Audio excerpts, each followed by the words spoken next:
Perkenalkan, nama saya Jacqueline Oliva Linome, tingkat 1 reguler A. Pada saat ini saya akan menjelaskan tentang human sexuality. What is human sexuality? Human sexuality is the way in which we experience and express ourselves as sexual beings. Sexuality includes all aspects related to sex, namely gender, attitudes, orientation, behavior, sexual behavior, and reproduction. Dalam seksualitas, terlibat suatu ketertarikan seksual terhadap orang lain. Sebagian besar pada lawan jenis disebut heteroseksual. Sebagian pada sesama jenis disebut homoseksual, beberapa pada keduanya biseksual. Atau bahkan tidak tertarik secara seksual pada siapapun disebut aseksual. Hormon pun dianggap sebagai salah satu pendorong utama perilaku seksual. Pria memiliki hormon androgen yang lebih tinggi, sementara wanita memiliki hormon estrogen dan progestin yang lebih tinggi.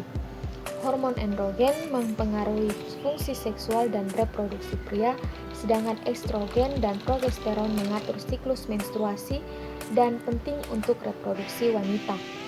Terdapat beberapa cara individu dalam mengekspresikan seksualitasnya, yaitu melalui pikiran, fantasi, perilaku, peran, dan hubungan. Perilaku Anda ketahui bahwa seksualitas merupakan proses yang berkembang. Stage of sexual development including Number 1. Childhood atau masa kanak-kanak. All this time, children often explore their own bodies. He also learn about love, compassion, and intimacy through nurturing relationship. Pada masa ini, anak kerap menjelajahi tubuhnya sendiri. Ia juga belajar tentang cinta, kasih sayang, dan keintiman melalui ketertarikan pengasuhan. Number 2. Adolescence atau masa remaja. All this time, adolescents experience puberty. He can experiment and explore other forms of sexuality, such as masturbation. It may even become sexuality active. Masa remaja. Pada masa ini, remaja mengalami pubertas. Ia dapat bereksperimen dan mengeksplorasi bentuk seksual lainnya seperti masturbasi, bahkan mungkin menjadi aktif secara seksual. Number 3. Young adulthood atau masa dewasa muda. In young adulthood, sexuality continues to develop. You may have a partner who is emotionally or physically involved. Masa dewasa muda. Di usia dewasa muda, seksualitas terus berkembang. Anda mungkin memiliki pasangan yang terlihat secara emosional maupun fisik. Number 4. Old adulthood atau masa dewasa tua. Sexual desire may decrease in older adults. However, many people maintain a desire to remain an intimate relationship. Culture can also affect sexuality. Some researchers even believe that the environment determines sexuality more than gender. Masa dewasa tua, keinginan seksual bisa menurun pada dewasa atau yang lebih tua. Namun banyak orang yang mempertahankan keinginan untuk tetap memiliki hubungan dengan intim budaya juga dapat mempengaruhi seksualitas. Bahkan beberapa peneliti percaya bahwa lingkungan lebih menentukan seksualitas daripada gen.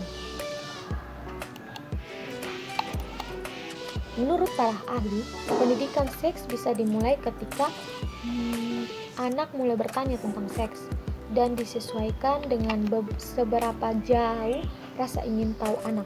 Pertanyaannya tentang seks perlu dijawab secara benar menurut ilmu pengetahuan dan diterangi oleh nilai moral dan agama. Sex given in childhood will help children get rid of his ignorance about sex in the future. Seksualitas sejatinya merupakan hal positif yang berhubungan dengan jati diri seseorang dan juga kejujuran seseorang terhadap dirinya. Sayangnya Sayangnya masyarakat umumnya masih terlihat seksualitas sebagai hal yang negatif, bahkan menjijikan sehingga tidak pantas atau tabu dibicarakan. Pendidikan seks menurut J.L. Jones adalah suatu informasi mengenai persoalan seksualitas manusia yang meliputi fisik dan mental, kognisi mood, respon emosional, motivasi, perilaku seksual, dan berhubungan seksual, aspek-aspek kesehatan terutama pencegahan kehamilan yang tidak diinginkan, dan infeksi menular seksual. Berdasarkan uraian di atas tadi yang saya jelaskan, semakin mengetahui bahwa seksualitas seks dan merupakan sesuatu yang melekat erat pada manusia dan kemanusiaan, it means that sexuality is a human reality, something that is neither outside of man nor or something that is merely an addition to man. Untuk membantu pemahaman atas kenyataan ini secara tepat dan mendalam, ada baiknya juga kalau kita memahami struktur keberadaan manusia itu sendiri. Mengapa? Karena pemahaman akan struktur keberadaan manusia tersebut akan menjadi sebuah landasan dan ruang lingkup bagi pemahaman tentang seksualitas dan sebagai realitas manusia itu sendiri secara tepat dan mendalam.